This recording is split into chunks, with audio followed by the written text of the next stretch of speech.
Welcome to Switch It Up. I feel like we're on top of the world right now.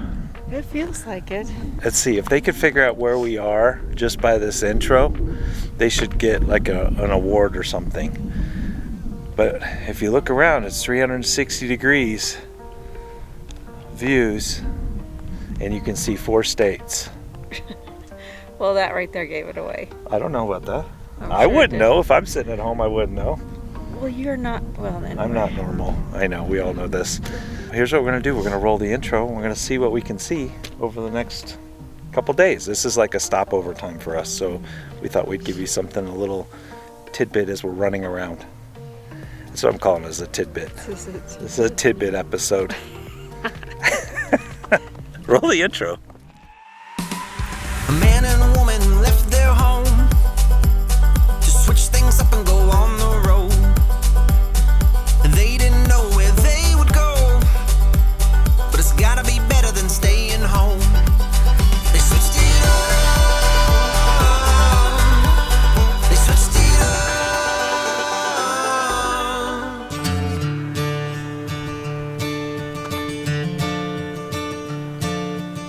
Sheila, what 4 states can you see?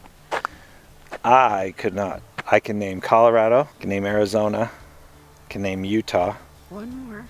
But we're not at the Four Corners Monument, but we're close. New Mexico. There you go. Good job. Yeah. I feel like you should get a star now. We are at the highest point in the Mesa Verde National Park. Look at that. He's just spewing facts I am at you. spewing kind of all, and so this is pretty neat. This is where they come up here and they watch 360 for fires. Yeah, because you can see a really long ways. Yeah, like over there, you can see 45 miles. Well, I can see past 45 miles. I see the monument that they say is 45 miles away, so I bet you could easily see 100 miles. You know what? I think we're proving that the Earth is flat. Oh, don't. I think this is a flat Earth right now. I don't know. Nope, I can see it curve. You go out No. and it just kind of starts No, to completely flat. No. We've been lied to all these years. No, for sure.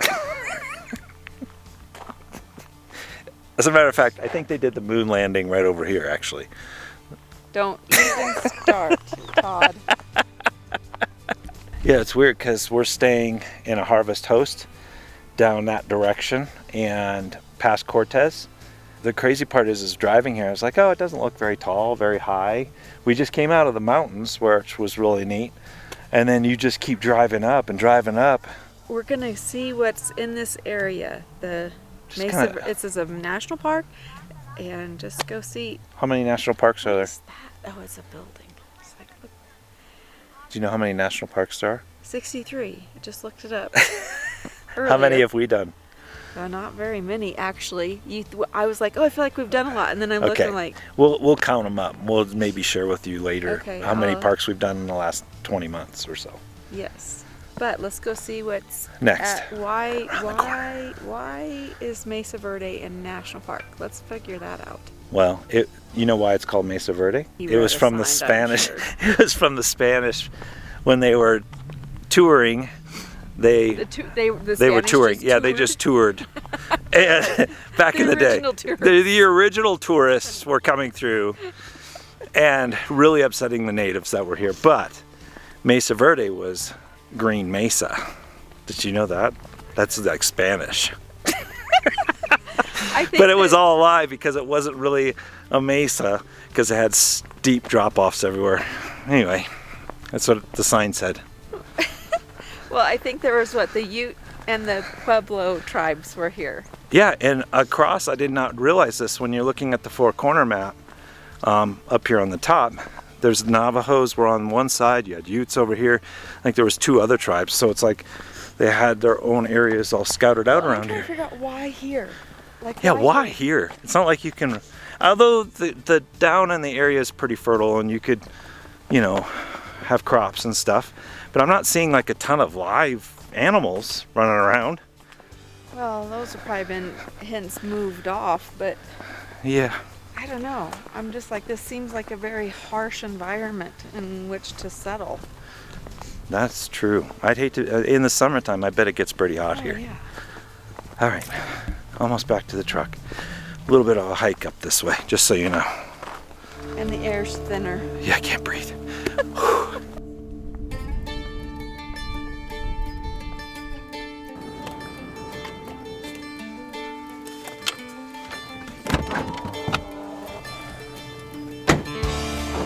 We're heading to something called the Spruce Tree House. I've always wanted to see the spruce goose. I think we missed that opportunity. What is the spruce goose? It was a giant wooden airplane that flew once. Well, yeah, it's made out of wood. It would even fly once. Well, termites got it, I guess. I don't know. No, I'm joking. I've always wanted to see it. Then we missed that opportunity. So, Spruce Tree House. Again, since this is just a stopover, we're just trying to hit like the highlights to see what we can find. And then when you come through, you can spend more time here. Wow, look at that. You see that coming? That's like round the corner and see something.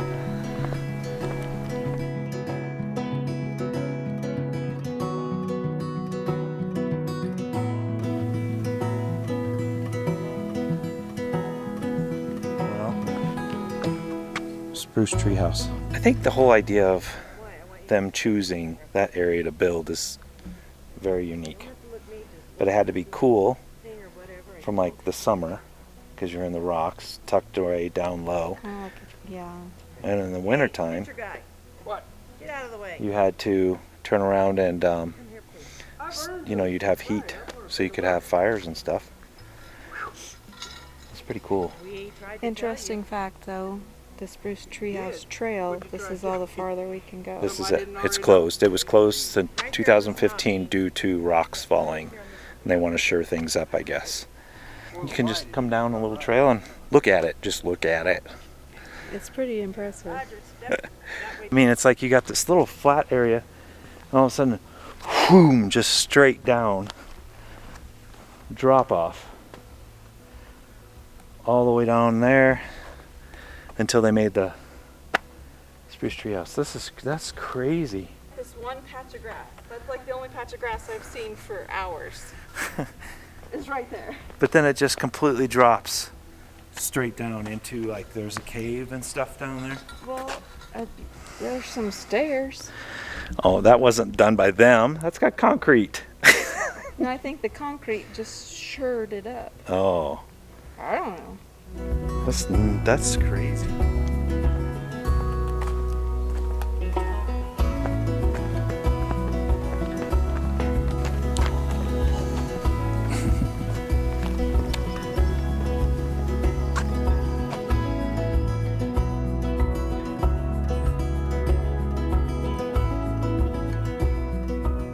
Okay, this is pretty neat.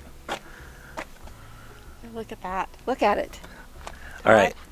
We came way too late, but yes, the sun is going down. Where we were, it's almost like we're coming down that whole canyon that's here. This is another village, and you can actually tour this one. They'll take you down through there, and you can climb up the ladders and stuff. You just have to get a tour ticket, and you can do that on the recreation.gov site.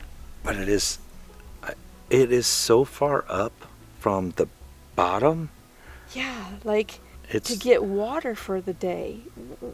And I don't know, what are all the circles for? Were those for water? No, that's where they lived. Those are kivas. I believe those are like little home, like little houses. Without the tops. Yeah.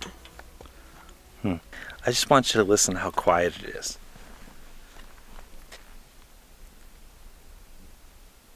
It is beautiful. We have the whole place to ourselves. Now they said the road closes. They'll close the road at sunset. So, and fun fact, there is no cell service here, so we don't know when sunset is. It's about. We're just using fingers, like so many fingers. It's about what? 45 minutes. 45 minutes maybe. But you'd want to do this hike. I would want to do this Now, tour. Yes. Here's the other thing in Colorado. Oh, look over there. There's more in those areas over there. Oh yeah. But dang, like if you lived there and our family lived over here, like. Forget that. What if we were dating, and I lived on the North Hill, and you lived in the big city, Could you date me? You gotta figure out how to come over here and talk to my dad. See if you can date me. I'm sure that's what how would I it have go. to give? Because you couldn't have pigs and chickens around here. Maybe I could catch you a couple squirrels. I mean, what would the bounty be for Is a that Sheila? all I'm worth is so 2 squirrels? Seriously? Maybe some nuts and a couple squirrels. I don't know. There's not like there's anything here. I mean, I maybe could be able to shoot a mountain goat or something. I don't know. It's not like there's a lot of wildlife running around. Sounds like if this was the case, we would never got together. Maybe back some, in the day. maybe some fish, but there's no water. What were they eating? I'm sure there was water back in the day down through that Maybe. valley. Yeah. All right. How about a half a dozen fish, a couple squirrels, and some nuts? My dad would say no. My dad would still say no. I don't know. I'm a promising prospect. Like, I'm starting my own little community over there. Maybe tiny, but I dream one day to have a big place. I don't even know how you get to it. Like, how would I come? I have no idea. It'd take you a year to get to me. Yeah. Well, I don't know how you're going to get there because you sure ain't going to hike you can't that far. say that. Oh, yeah. You wouldn't hike that far. So you wouldn't even find 2 squirrels because it'd be like too much effort. Yeah, but there ain't many women on that side of the ridge there. See, it's a smaller community. Do we have time for another stop? We don't have a choice because it's a loop. Darn, it's just a horse, but it's a wild horse. They say there's wild horses here. Look at him. Look, He's it's majestic. So pretty. Look how majestic he is. Wow. Just black.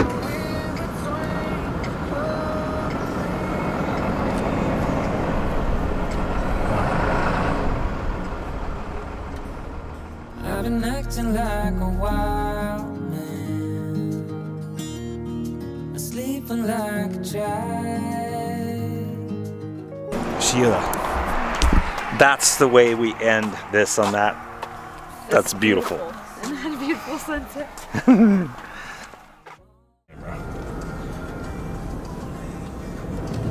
I think we need to get a map, and then like there's different areas to go out to. So you start here, get a map, because without a map they say you pretty much get lost trying to find these ancient. I don't want to get lost. Canyons of the Ancients. All I gotta say is that's one hell of a title. It just sounds impressive. The Ancients. But I don't know a whole lot about it. Oh, you need some Todd history on this one? Oh, you sure? Yeah, I'm pretty sure. All right, we better get a map then.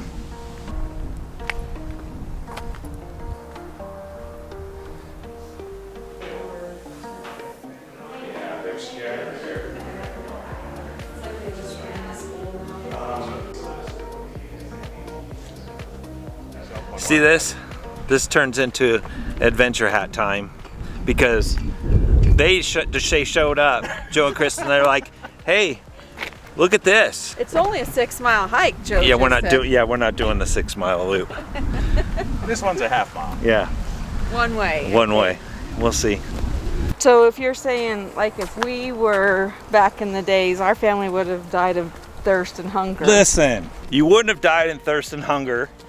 You would have just had to work for it. But Because I would have been king of the castle, and I would have said, "Ladies," because I had 4 daughters. I said, "Papa needs some water." Yeah, you think that's how that would go? Do not climb on the walls. Look, This must be it. This is it. That's it. Here it is. It's bigger than a fire pit. Well, it looks like we can walk around it. Just not on the wall. First European visitor to write about it was in 1975.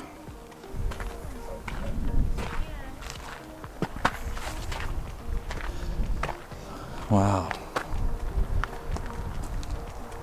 I guess you'd live up here and have the view. See what I don't get is how you get in and out. They use ladders. Yeah, wood ladders. What? What? This is like It's about the size as That's we the said. size of an RV, right? Well, it's in the ground, so with something over top, it'd probably be pretty cool. Yeah. When it's really hot out. But I mean, you think you got these rooms over here? Yeah. You put them all there. Aren't we the archaeologists? No, good thing that there are trained Maybe we should read one of the archaeologists. billboards somewhere and Yeah. tell us. I think they were skinnier back then. Oh, put some water in the bottom.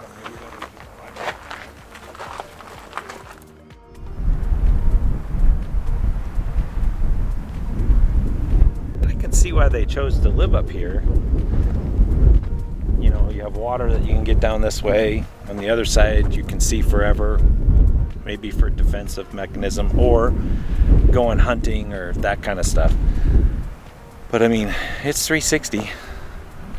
I just can't imagine the heat and then the winters, things like that.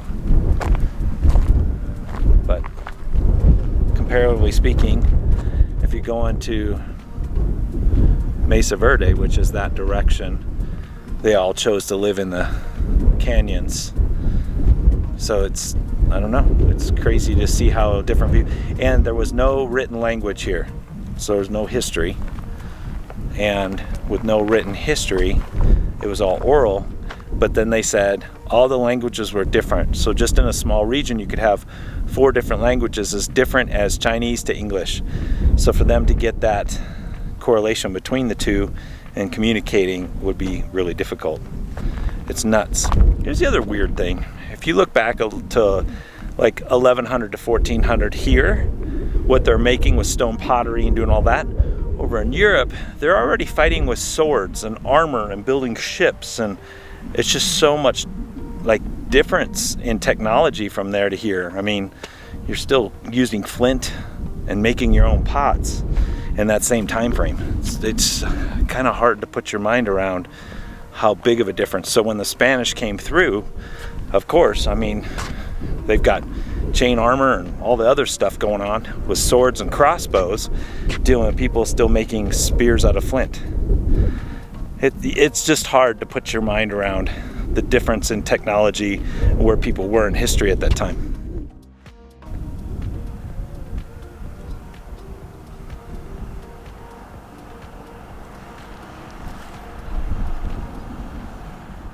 There really is nothing around us except the chirping of lovely little prairie dogs that have a whole compound here.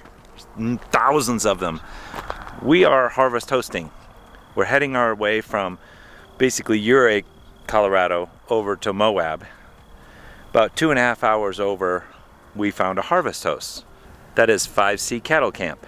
Now you would think there'd be cattle at the cattle camp. Haven't seen any. But I thought it would be a good opportunity to show you that not all harvest hosts are the same.